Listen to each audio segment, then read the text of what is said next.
રાષ્ટ્રીય સ્વયંસેવક સંઘ શતાબ્દી વર્ષની ઉજવણીના પ્રસંગે ખેડબ્રહ્મા નગરની શાખાએ શસ્ત્રપૂજન કરી વિજયાદશમીની ઉજવણી કરી હતી અને પથ સંચાલન કરાયું હતું।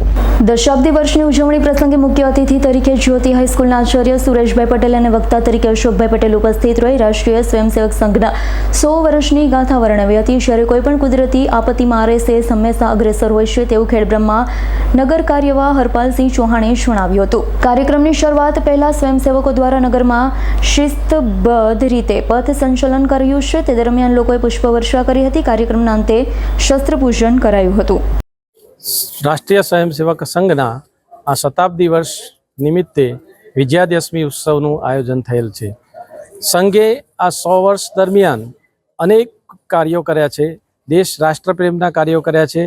રાષ્ટ્રને ઉપયોગી થયો છે। સંઘ 1962નું યુદ્ધ હોય કે ભૂકંપ, કચ્છનો ભૂકંપ હોય, મોરબીની હોનારત હોય કે અમદાવાદનું પ્લેન ક્રેશ હોય, સંઘના સ્વયંસેવકો હંમેશા અગ્રેસર રહ્યા છે। સંઘ સમાજમાં જ્યારે જ્યારે જરૂર પડે છે ત્યારે સંઘ તરત જ ત્યાં ઊભો રહે છે। Bureau report S9 news Banaskantha. અમારી તમામ માહિતીથી અપડેટ રહેવા માટે જોડાયેલા રહો S9 ન્યૂઝ સાથે।